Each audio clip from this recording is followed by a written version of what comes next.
Hey, good day to you. This is Todd, and I am a regular dude walking in the Word. Hey, guess what? We are concluding today Genesis chapter 41. And as we conclude this, we're talking about the names that Joseph gave his two sons. We talked about Manasseh yesterday, and then today we're talking about Ephraim. Now, this is a huge deal here. These two sons actually Jacob will claim as his own children here, and they will become tribes of Israel as we continue on, going through the Old Testament here. So you'll see how that plays out. But I wanted to focus on today the names that Joseph gave to these children of his and what they mean, because the meaning is significant for what was going on in his life. Okay, so let's read today from Genesis chapter 41, and we're going to read verses 46 to 57. Okay, Joseph was 30 years old when he entered the service of Pharaoh, king of Egypt. And Joseph went out from Pharaoh's presence and traveled throughout Egypt. During the 7 years of abundance, the land produced plentifully. How do you like that word, plentifully? How about that?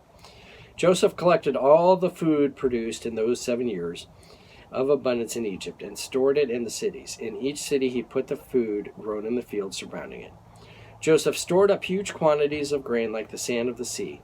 It was so much that he stopped keeping record because it was beyond measure. Before the years of famine came, two sons were born to Joseph by Asenath, daughter of Potiphar, priest of On. Joseph named his firstborn Manasseh and said, "It is because God has made me forget all my trouble and all my father's household." Okay? Where did his trouble initially come from? His father's household. Okay? And he didn't forget everything, but he forgot all his trouble. Okay? So the whole point is he's not dwelling on the past and the bad things that happened in the past. Okay? So that's Manasseh. Verse 52. The second son he named Ephraim and said, "It is because God has made me fruitful in the land of my suffering." All right, let's keep reading here and we'll come back to that. The 7 years of abundance in Egypt came to an end, and the 7 years of famine began, just as Joseph had said. There was famine in all the other lands, but in the whole land of Egypt there was food. When all Egypt began to feel the famine, the people cried out to Pharaoh for food. Then Pharaoh told all the Egyptians, "Go to Joseph and do what he tells you to do." When the famine had spread over the whole country, Joseph opened the storehouses and sold grain to the Egyptians, for the famine was severe throughout Egypt. And all the world came to Egypt to buy grain from Joseph, because the famine was severe everywhere. Okay, let me reread verse 52. The second son he named Ephraim and said, "It is because God has made me fruitful in the land of my suffering." Okay, Joseph did not want to be in Egypt initially. He was sold there as a slave. Okay, so naturally, no one wants to be a slave.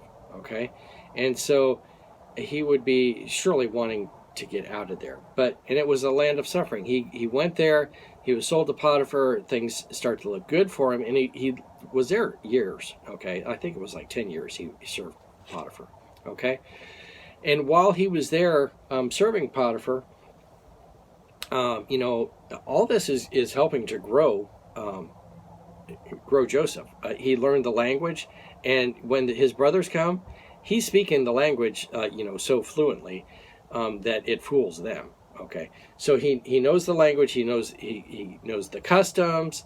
He knows everything about and to run the country. Okay, so he's learned all this stuff there.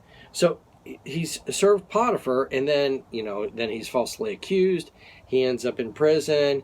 He interprets dreams, and it looks like, oh, maybe I'll get out of here. But then he stays in prison another 2 years. Okay, prison, for a day is bad, but staying there an additional 2 years, like, oh please. Okay, so all this stuff was happening to him. Okay, he could have focused on that, and we talked about that yesterday. He was forgiving of that stuff. He could have focused on it, like, oh, look at all this bad stuff that's happening. But he takes and looks at it, and he names his son Ephraim because he says, "I've been fruitful in this land of my suffering." Okay, he recognizes that he suffered. Okay, that's a reality, and he doesn't go, "Oh, I never suffered. Oh, it's okay." No, he never says that at all. Okay, He recognizes the suffering, but he says, I have been fruitful in my suffering. Okay, I have been fruitful. So all that suffering, we look at it like, oh, that was bad.